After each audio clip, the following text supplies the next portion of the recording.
طالبانو بله ورځ یو طالب ماته ویلي وي چې زه داسې ښه کالي واغوندم داسې هغه پکې وي ملا باندې بده لګي وي ولې دې داسې کړي دي رښتیا د طالبانو ملایانو باندې دا چې د سړی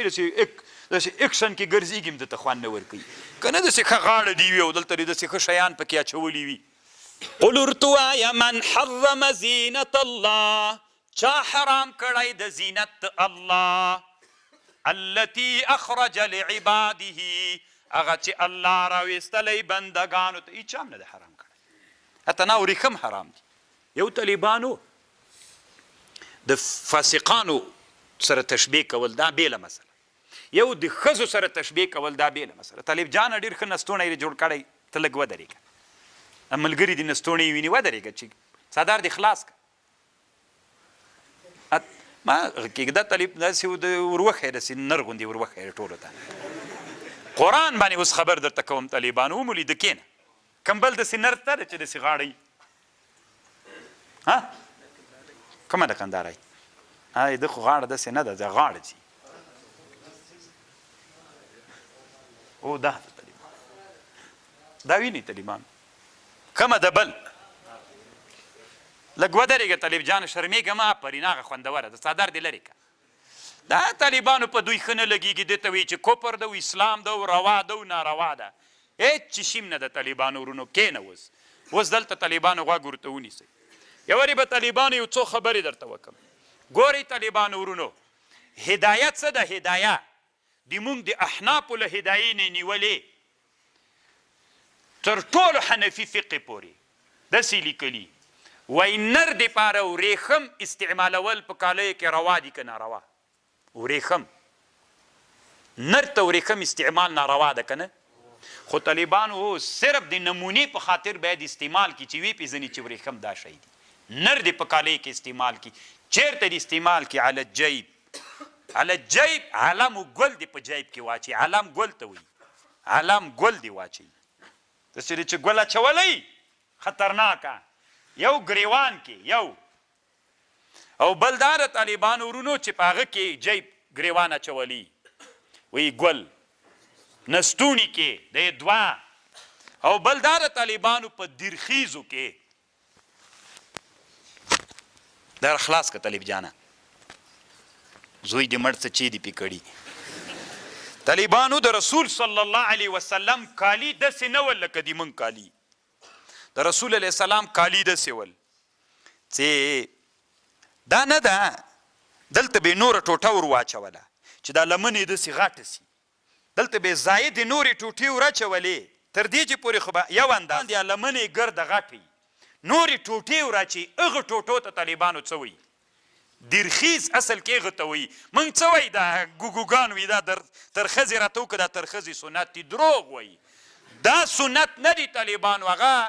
دیرخیز چې دي دیرخیز هغه دی چې دې نه لاندې کومه لمنه جوړه کړي سپین ګیري پخواني علماو به یې تاسې وطنو کې وي پخواني هلمند کې پخواني قندهار کې پخواني بادغیس کې طالبانو سپین ګیرو غټ غټ کالي به ول نورې ټوټې به یې ور اچولې وې ټوټې اوس هم که تاسې فکر وکړئ د وردګو مجاهدینو کې او د څرخ ولایت مجاهدینو کې دا لمنې غټې غټې راوتلي دي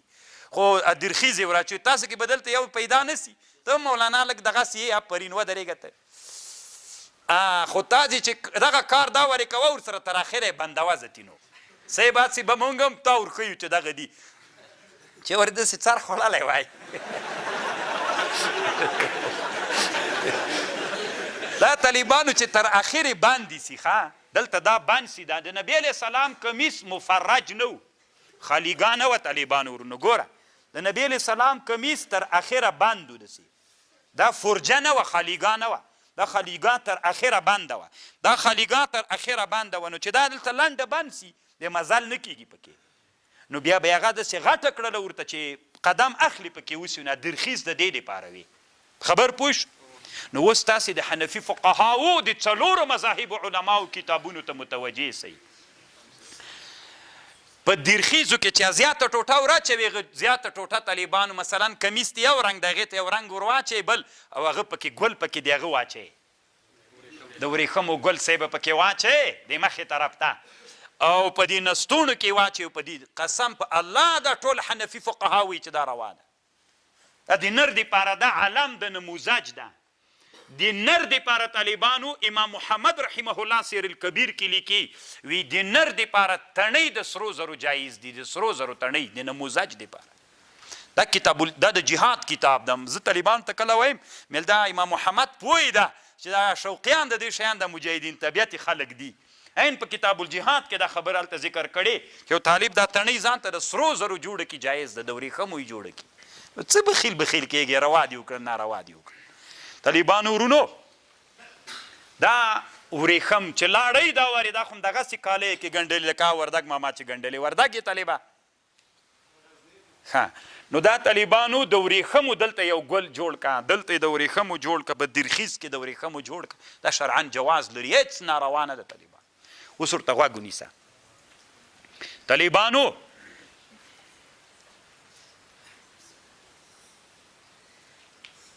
روى انه عليه السلام خرج، رسول الله السلام یو ورځ راووتو وعليه رداء قیمته 1000 درهم. نبی علیه السلام څادر اغوستی و، څومره قیمتي و؟ 1000 روپۍ طالبانو قیمت درلوده. و ابو حنیفه رضی الله عنه یرتدی برداء قیمته 400 درهم.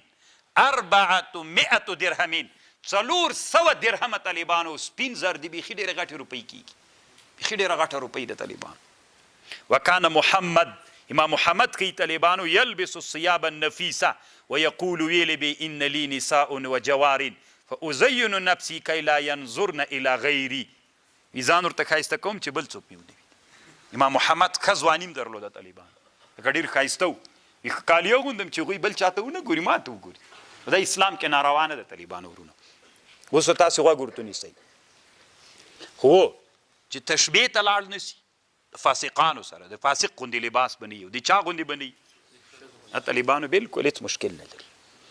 قل ورته وایه ګوره دا په ټول لباس کې چې که په څادر کې وي، لکه موږ تاسې د هلمند د جنوب ولایتونو د کندهار او دغه ولایتونو کې څادرونه څه خطرناک څادرونه وي،